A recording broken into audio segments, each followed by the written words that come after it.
องบาทนี้มาห้านตัวใหม่เนาะห้านเฟอร์รี่เกอร์ซี่กินเฟอร์อยู่ห้านตัวนั้นแล้วมาตัวนี้แต่ว่าให้มาแวะกินน้ำนะพี่น้องห้านนี้เป็นห้านเฟอร์อยู่เมืองเออร์วิงเนาะพี่น้องเออร์วิงเท็กซัสใกล้ๆเดินยนต์เนาะเพราะว่าเจมส์บอนด์เพิ่นอยู่เออร์วิงเลยสิได้สัมภาษณ์เพิ่นเวลาเพิ่นเข้ามาเนาะเอาเลยดริงเพื่อเอาดริงอยู่คุณถ้าเจมส์บอนด์มาเอาเรือเฟอร์ให้แล้วเอาเรือเฟอร์แต่ว่าเขาจะเอาแต่ดริงอยู่สิเอาไปเอาเรือเอาอย่าง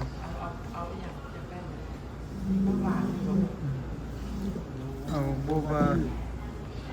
บาที่เป็นกระคายนะ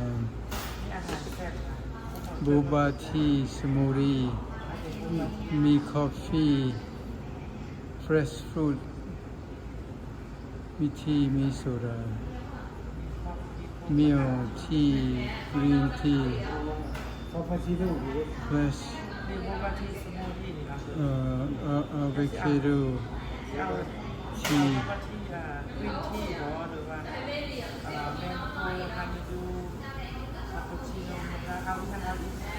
เขาจะเอานะ fresh avocado นะ fresh avocado boba tea นั่นบอก yeah and boba tea อาโลบุเฮหวานเลยอาโลบุเฮหวานเป็นสิไปออเดอร์นะอาโลบุเฮ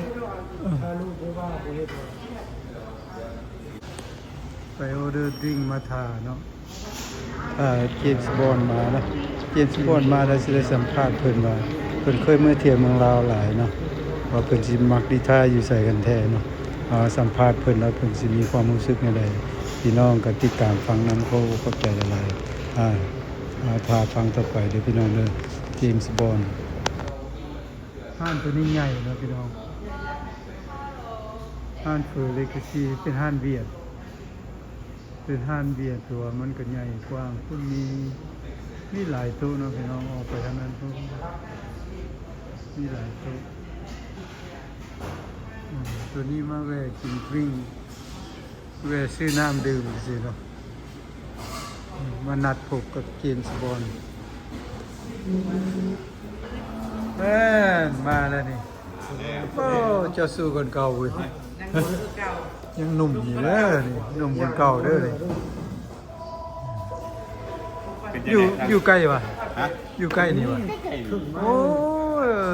เพราะบุญเดียวหนึ่งโชว์กินนี่มาตามสื่อร้านอาหารอย่างนี้บทจืดเลยเหมือนบ่ความจริงเนี่ยมันบ่เคยลืมป่านนี้นะเนี่ยนี่ลืมเป็นหายยังมาย่านเป็นหลังที่แอลของเก่าเป็นน้ำนิทายเหรอพ่อจ๊ะกินผ้าเดียวนี่ด้วยยังในยุคไทยโอเคอยู่แต่ก่อนเจ้าเห็นการเดินทางมาสะดวกอยู่ที่เห็นคนมาเจอวันที่15ยัง YouTube อยู่ตัว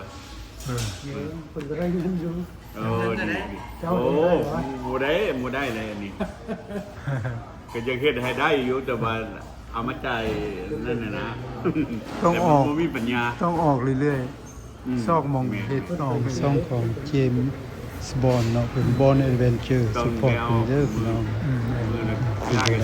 ซัพพอร์ตเพิ่นคลิปนึง2คลิปอันนี้เฮาทานบัตรเพื่อแล้วไปซื้อกันพิษลิขสิทธิ์นะมันเอาออกไปแล้วมันนั้นแดงฟึบขึ้นมาได้เอาออกเป็นเพลงเป็นอย่างเขาต้องได้ระวังมันติดเพลงเนี่ยมันติดเรื่องของเทาแดงอย่างกันเลยบ้านไปหาตอนไปเมืองลาวกับไปพ่อนายนั่นอยู่คนบ้านนอกนะคุยอยู่ได้พวกเบิกเยอะคนเลยสมไปคุยกับคนบ้านนอกแกก็เที่ยวไปเที่ยวมาเหมือนพุ่งสวรรค์แบบพุ่งไปไซนี่นะมีไซตอนไปเมืองลาวไปเที่ยวใช่เลยเมืองลาวว่าไปหลายนะแม่นบ่ไปฮอดเมืองจีนไปผู้เดียวไปกับเมียโอ้เมียก็ไปแต่ก็กับเชิดเด็กโอ้ดีเลยไปกับพ่ออาจารย์นั่นแหละต้องค่อยไปเวียดนาม ว่าเมืองวันนี้สิไปเวียดนามเลย อืม สิไปแถวดานังแถว อืม อุ้ย จ้างมาเดือนละสิไป ไม่สิเมื่อพ่ออาจารย์นี่บ่ โอ้พูดไป เราถามอาจารย์มันก็นะเพิ่นเมียเพิ่นเมื่อนำบ่ จังหวัดสุดนี่บ่ คือว่าเมื่อสอง เออ มีอย่างนี้ เมียจะบุมือ อันนี้ก็เตะบาทน้ำกันเนาะตะกี้เนาะ สมัยนั้นเราก็เตะบาทแถวนี้แล้ว อ่า เอาไปหลายบอดเนี่ยเนาะ จะปีแล้วบ่ได้ว่า ว่าเอาวางให้กับมาอยู่ตัว เออ จะบ่ได้ 2024มาแต่นั้นพ่อกันอยู่วัดเซกโนเนาะ ออเดอร์รถเดอร์อาหารกันกิน บุญปีใหม่เซกโน นี่ก็พ่ออยู่เชิญนี่ ก็ไปเชิญอันเดออเดอร์เฟอร์ไหม ก็เคย เออ ถ้าไปหับเอาทุกสิ่งแล้วเราไปกินอยู่หันออกจากหันแล้วมาหาอันน่ะ ถ้าคุณไปกิน เรา ใกล้ อยาก บ้า ให้ น ยังให้พวกกันนะพวกคนกินกินได้กินแล้วออกมา วันสเปเชียลลาด เฟอร์ นี่คือ Combination for เฟอร์yeah กินเนาะ โคก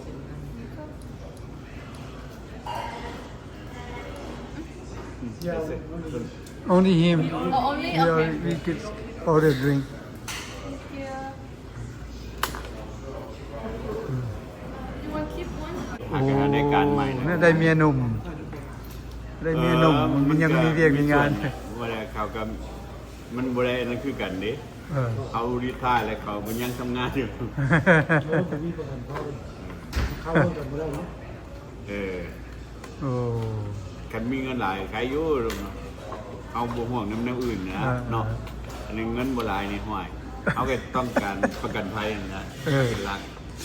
เออ เมื่อน้ำกันบ่ โอ้ยอยากเมื่ออยู่นะเพิ่น ไปที่เคยไปหลายๆคนเนี่ยมันจะได้ เออ มันค่อยม้วนไปหลาย ไป คน ม้วนเอา ไปทางกับเป็น อืม ตั้งแต่มาอเมริกาก็เตะบาสน้ำกันมาตลอด เนาะ จนวันจะแต จ ก น ไผ่ แตกมันค่อยหนีไปพุ่นก็แตกกันบ่พวกเจ้าบ่บ่ได้มีทีมเลยบ่หลังจากนั้นเราก็ยังเตะอยู่บ่ค่อยหนีไปผู้นี้พวกเจ้ายังเตะกันอยู่บ่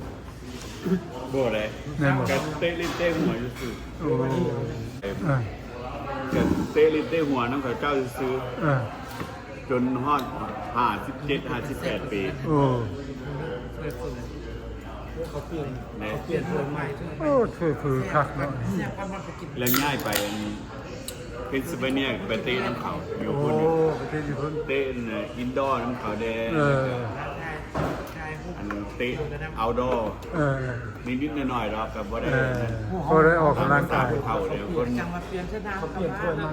ก็ได้ออก นี่มันนั่งนวดมันนั่งเย็บเลยคือ แซ่บ ก็ได้ออก แล้วบ่มีผัดกินอย่าง พวกค่อยกินเลยเด้ อยู่ที่กินมาก ไปหาลุงสิงห์พาลุงสิงห์ไปกิน พาคนไปกินนักกระดาษนักจะเป็นบุเวลาเนาะ ก็สิมาหับเจ้าไปน้ำกันอยู่ จะมากจบไปแต่ย่านเนาะ ยันนายหมอโทรมา มาแล้วแกแม่นอันนั้นก็อยากไปหาไอ้สิ่งนี้ นั่นน่ะจังว่า บ่ได้ไปหาเพิ่นนี่ ก็ว่าสิชวนเจ้าไปน้ำกันนั่นแหละเช้านี่นะพระเจ้าเพิ่นว่าถ้าดอกเตอรโทรมาไม่ได้โทรไปหาดอกเตอรบ่ได้ถ้าดอกเตอรโทรมาโทรมาจักเทื่อ เพิ่นโทรมาเพิ่นให้2มื้อนี่ โอ้ ไปแล้วหาเมื่อวานนี่ เออ ไปหาเพิ่นหมอน่ะ เออ ไปบอกไว้2มื้อเด้อ เออ มื้อใดก็มื้อหนึงบ่วันค้านวันพุธ เออ โอ้จังที่โทรมา เจ้า มัน ยังดี แล้ว เลย แล้วมันจึง เจมส์บอนด์นี่เบิ่งหน้าตาแล้วยังเกลี้ยงยังใสดี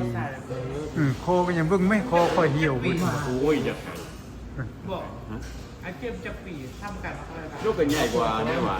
เออ มันเป็นไอ้รุ่นในทองน้องในทองหน่อยหนึงเนี่ยน้อง ไอ้แบบก็จะปีอะไรบ้าง คิดที่ชมเขาดู อ๋อจะปี ค่อยนี่แห้วเบิด เรา บอก เป็นพญาติคือสารงันอย่างเดียว เจ้าใส่มา ใหญ่จะมาที 79เด้ โอ้ พ่อก็จะทำ มาสู่หนองคายบ่สู่อุบล คือน้องคาย สู่หนองคาย ไอ้สิงห์มาฮอดหน่อยนึง โอ้ พวกข่อยก็มาฮอด โอ้ แต่ว่าพวกข่อยสิไปตกกันเทนเนสซี อืม แล้วพวกไอ้สิงห์น่ะมาฮอดก่อน เออ เราเลยบอกกันนางเบตตี้บอกที่หน้าสองคนนี่แหละเป็นสปอนเซอร์เรา โอ้ แล้วว่ามีญาติไปมาน้ำก้นแต่ว่าเอามาเขาใส่ซื้อเป็นสปอนเซอร์ให้เล็กไอ้สิ่งก็เป็นทรายเอาได้ไปอิลลินอยส์ก็ไปตกเทนเนสซี แม่น โอ้มันเพิ่นบอกมาแล้วไปตรงไหนมีลูกบอก เราเป็นกินมาปากเราจะได้ แม่น เนาะท่านนี่พระเจ้าเฮ็ดใหม่ๆสดๆเนี่ย โอ้ กินเรื่อยตะกี้น่ะ มันได้กินเฟิร์ กินเรื่อยเรื่อย บัดนี้คันสมุดเมียที่ไทยเลยสิเมืองลาวเมื่อมีแพลนเมื่ออยู่เมืองลาวบ่ บ่ได้ บ่ บ่ไปอยู่แท้ๆบ่ไปอยู่ พยายามได้ เอ เนาะ อไปเล่นไปนั่นไป โอ้ เป็นยังจังว่าผมไปอยู่แท้ ฮะ เพราะหลายคนบ่คือกันที่ถาม มัน หลายคน ๆได้คนไปได้ อืมคนเมื่ออยู่เมืองลาวหลายเลยเห็น YouTube ของเมืองลาวโอ้ พวกที่โดนมันจับส่งหลาย แต่ว่าพวกคือเมื่ออยู่กับหลายคือกัน ไอ้ทางนี่จะเมื่ออยู่เป็นคนด็อกเตอร์นี่แหละ ค่าด็อกเตอร์ ห้องหมอสำคัญเนาะอายุแก่แล้วก็ต้องอยู่ใกล้ อยู่พุ่นมันก็บ่มีปัญหาอยู่เนาะ เออ เพราะว่าส่วนมากก็อาหารการกินคือว่าเขามัน ระวังเนาะ ระวัง อืม ว่าเขาก็เท่าแล้วมันก็อาหารภูมิต้านทานเฮาบ่ดีเพียงพอ บ่แข็งแรงพอคือยังหนุ่มเนาะ ขมันกินได้เบิด อืม เป็นลาบเป็นก้อยเป็นผักมีดสีซ้อมกินดิบกินหยังเฮากิน แม่น ไปตัวเทื่อการอันท้องเสียคือกัน แม่นโอ้อ๋อซีมือลู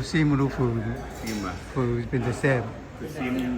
ตัวซีนนี่นะ เออ เอาเส้นเนาะ หน้ามันพอดีส่วนหลายครับมันบ่ได้ตื่มหยัง มาเด้อ FC เออ FC บน YouTube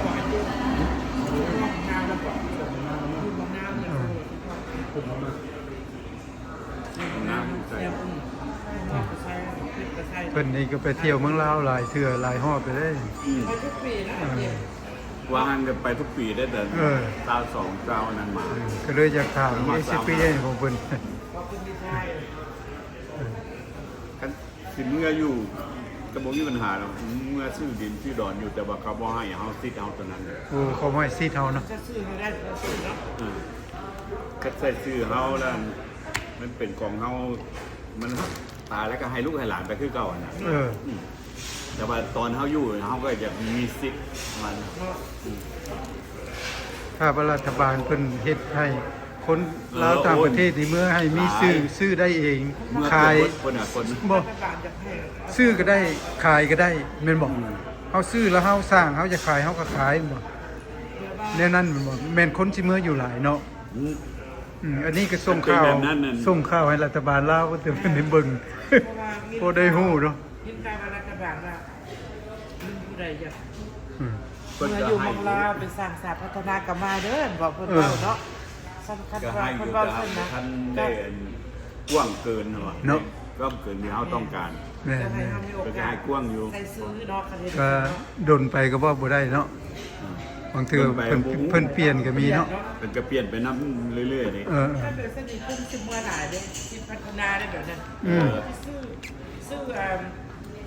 ดินหล่อเฮ็ดสวนเฮ็ดบ้านอยู่อาศัยไปมาคนก็ ใส่ซื้อเฮาได้เนาะ เพราะว่าเฮามี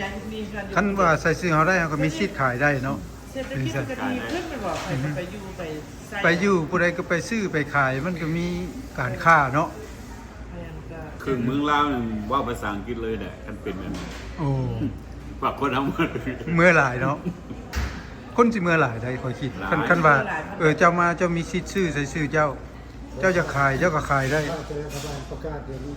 คนลาวเมื่อชาติประเทศเวลาจะประกาศการเปลี่ยนกฎหมาย มันเปลี่ยนแบบว่าแม่งถ้ามีโอกาสใส่ซื้อเอง เฮาจะขายก็ขายได้เฮาอยากซื้อก็ซื้อได้ คนลาวเด้ เนาะ คือขอแต่ว่าให้เฮามีสิทธิ์ซื้อขายอหย่างได้อยู่ ซื้อได้ขายได้เนาะ ซื้อได้ขายได้เป็นกรรมสิทธิ์ของเฮา ก็จะไปซื้อไว้มันบอก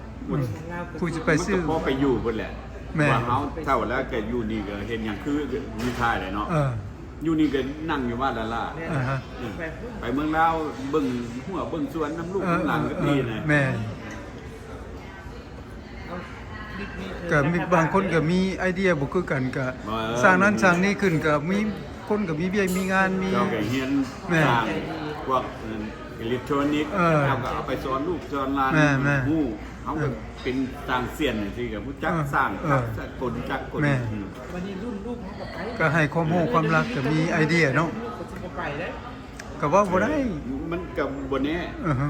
รุ่นลูก เพราะ ครับ สมมติว่าท่าน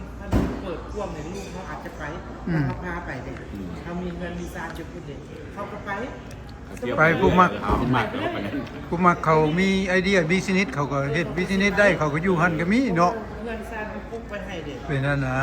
เขาจะไปคือเฮ็ดแบบว่าเดี๋ยวนี้บูมีซิทถึงบูมีตะลุกเฮาได้สิไปนั่นบอกจะไปอยากทำมีซิทแล้วซึ่ง มาพี่น้องให้เพิ่นกินข้าวกินน้ำเนาะเดี๋ยวจังสัมภาษณ์เพิ่นใหม่อีก